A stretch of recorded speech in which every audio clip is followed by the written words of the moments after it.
उम्मीद है आप सब लोग ठीक होंगे। जिसने अभी तक हमारा चैनल सब्सक्राइब नहीं किया जल्दी से सब्सक्राइब कर दें। एपिसोड लाइक नहीं किया लाइक कर दें और अच्छा सा कमेंट कर दें क्योंकि ये है लॉन्ग एपिसोड।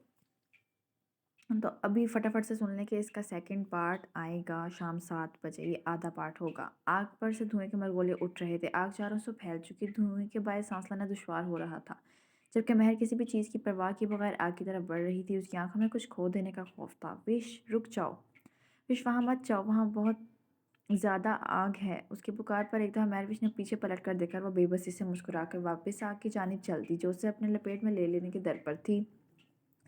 पीछे खान बेचारा उसको आवाज़ें देता रह गया मगर महरविश ने उसकी एक ना सुनी। ऐसा लगता था जैसे आग के उस पर उसकी दुनिया बसी है जिसे वो किसी कीमत पर भी खोना नहीं चाहती थी। तभी उसकी एक ना सुनी। खान बेबस था। वो बस चीख और चिल्ला रहा था क्योंकि वो उसके पास नहीं जा सकता था। एक अनदेखी ताकत ने उसे रोक रखा था। विश, महरविश नहीं, वहाँ मत जाओ विश। और वह पुकारते पुकारते एकदम नींद से उठ बैठा। खान, क्या हुआ आपको? आप ठीक तो है ना? गुलमीने खान के चीखने पर फौरन भाग कर अंदर आई थी और उसे विश विश पुकारते देख परेशानी से पूछने लगी। गुल, मैंने अभी महरविश को आग की तरफ जाते देखा और मैं उसे बचा भी ना सका। वह ज़रूर किसी मुसीबत में है। मैं क्या करूं, मैं उस तक नहीं पहुंच पा रहा हूं। आपको मैं बताती चलूं कि ये फर्स्ट पार्ट है। सेकंड पार्ट जो है इसका 7 बजे अपलोड हो जाएगा, तो याद से 7 बजे देख लीजिएगा। मैं क्या करूं, मैं उस तक नहीं पहुंच पा रहा हूं, वो बेबसी से बोला। अपने खान को यूं परेशान देख गुलमीने भी परेशान हो उठी थी। खान, आप फिक्र मत करें, महरविश जहाँ भी होगी यकीनन ठीक होगी। आप बस उसके लिए दुआ करें। वो जहाँ भी रहे अल्लाह की अमान में रहे। गुलमीना ने उसके हाथ पर हाथ रख कर उसे दिलासा दिया। खान कुछ पल गुमसुम सा उसे देखता रहा और फिर उसकी बात का मतलब समझ वह फौरन उठा और अल्लाह के हजूर झुक गया। नमाज पढ़ने के फौरन बाद उसने महरविश के लिए दुआ की थी कि वो जहाँ भी रहे ठीक रहे और हर आने वाली मुसीबत और आफात से बची रहे। मगर वो ये नहीं जानता था कि अब तक वो उस मुश्किल में फंस चुकी है जिससे निकलना नामुमकिन था। खान सब हालात से अनजान उससे मिलने की दुआ कर रहा था जिसे कुदरत खुद उसके दर पर लाने वाली थी। कौन है भाई खान जिसके पास कुदरत उसको लेकर आने वाली थी? जानने के लिए देखिए नेक्स्ट पार्ट।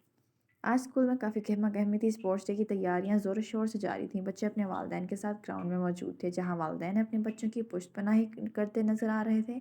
कुछ बच्चे रेस के लिए मैदान में आ चुके थे। वहीं महर रेयान अयान को हौसला दे रही थी। बच्चा जीत ज़रूरी नहीं, ज़रूरी है कि आप हिस्सा लो और कुछ सीखो। अगर आपको लगे कि आप नहीं कर सकते तो दिल में अल्लाह को मदद के लिए पुकारना, वो आपकी मदद ज़रूर करेगा। महर ने अपने दोनों बच्चों को बारी बारी समझाते हुए कहा जो उसकी बात सुनकर सियानों की तरह सर हिला रहे थे। जी मामा, हम समझ गए, लेकिन आप फिक्र मत करें, हम ज़रूर जीत कर आएंगे। रेयान ने अयान के कंधे पर हाथ रखकर कहा तो उसने भी रेयान की बात पर हामी भरते हुए हाँ में सर हिलाया। तुम लोगों की भी खुशफहमियों के क्या कहने हैं? रुमा की तंजी आवाज़ पर वो बेसाख्ता पीछे पलटने पर मजबूर हुए थे। रयान और अयान अपनी नन्ही सी मुट्ठियाँ भींचे उसे गुस्से के साथ खा जाने वाली नज़रों से घूर रहे थे जो उनकी माँ से बदतमीज़ी से मुखातिब थी। तुमसे मतलब? उसको देखते ही यकायक महर की आंखों में सर्द महरी उमड़ आई थी।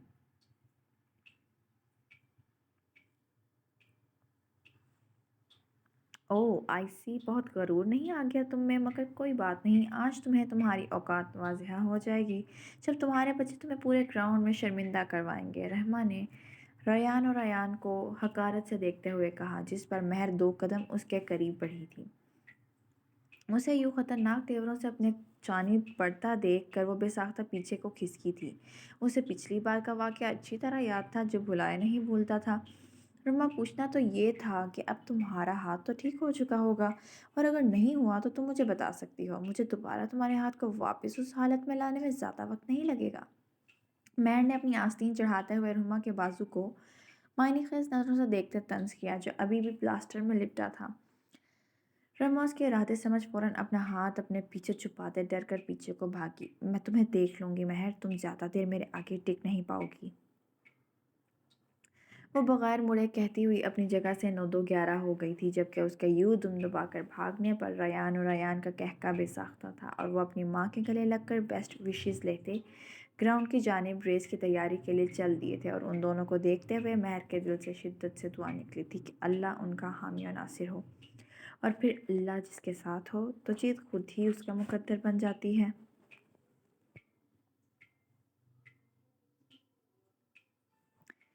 جلدی سے جس نے ابھی تک چینل سبسکرائب نہیں کیا جلدی سے چینل سبسکرائب کر دیں، ویڈیو کو لائک کر دیں۔ مہر دلچسپی سے بچوں کی کارکردگی دیکھ رہی تھی جب پونے گھنٹے کی بریک کا اعلان ہوا۔ ریان کو ان کی ٹیچر اپنے ساتھ پریکٹس کے لیے لے گئی تھیں۔